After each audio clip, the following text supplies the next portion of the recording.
Hello, beautiful people. Welcome to Loronda Inspires Greatness Podcast. I'm your host, Loronda C. Giddens.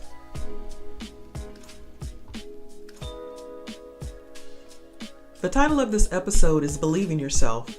I always end my broadcast encouraging my listeners to believe in themselves.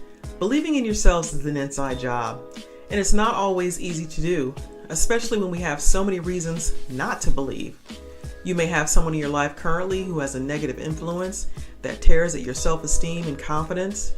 You may have grown up in an environment where you didn't receive the support and nurturing you needed to build your self-esteem and confidence. But whatever the reason is, you have to identify it, and like Iyanla Vanzant says, call a thing and do your self-work. Get to your healing work. Now you may say to yourself, Loronda, how do I begin to heal? Well, my answer to that is, you have to show yourself love by speaking positive words to yourself about yourself. A lot of times we've heard so many lies spoken to us about ourselves that we start to believe it. We just simply start to believe the things that people tell us about ourselves.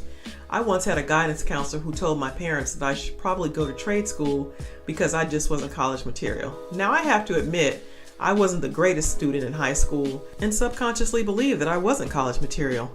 After all, it did take me 25 years to get a 4-year degree, but I got it.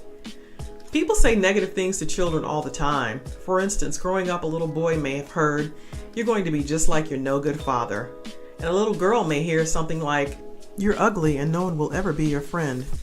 I use the example focusing on a girl's looks because society places so much emphasis on a woman's looks and appearance. We feel like it validates who we are based on how we look. It often marks how women rank in society. After all, our self-esteem and confidence is formed in our childhood.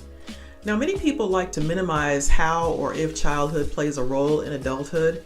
Childhood absolutely affects how we see ourselves and the world around us.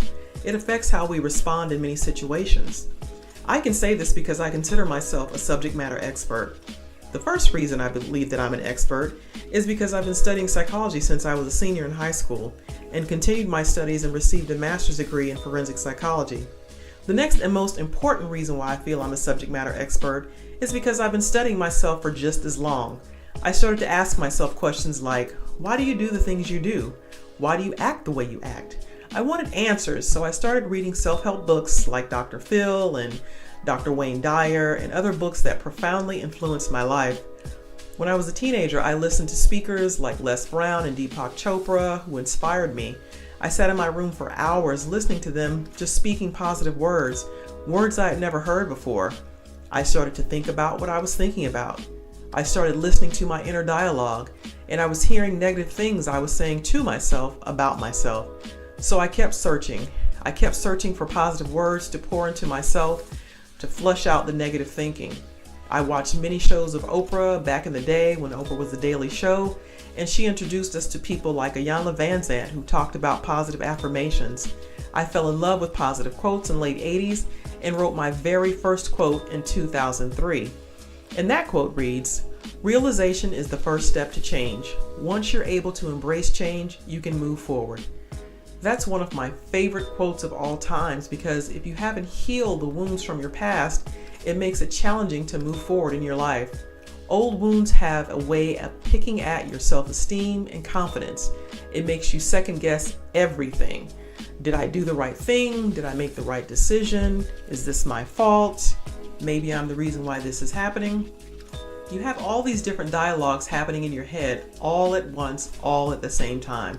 And it's very chaotic. But as chaotic as all of the mental chatter may seem, we learn to normalize the chaos. I call it organized chaos. We don't have to live this way. We do have control over how we see ourselves, and it's not predicated on how others see us. Their opinions of us just don't matter. I always say a person's opinion of me is none of my business. Take your voice back, take your power back, and watch your self-esteem and confidence soar. Believe in yourself, believe you can do it, because I see greatness in you. I see greatness in you. Thank you so much for listening to Loronda Inspires Greatness Podcast, and I'm your host, Loronda C. Giddens. Connect with me on Instagram, Facebook, Twitter, and LinkedIn by searching my name. But the best way to find me is through my website at www.lorondacgiddens.com. I'll see you next time, everybody.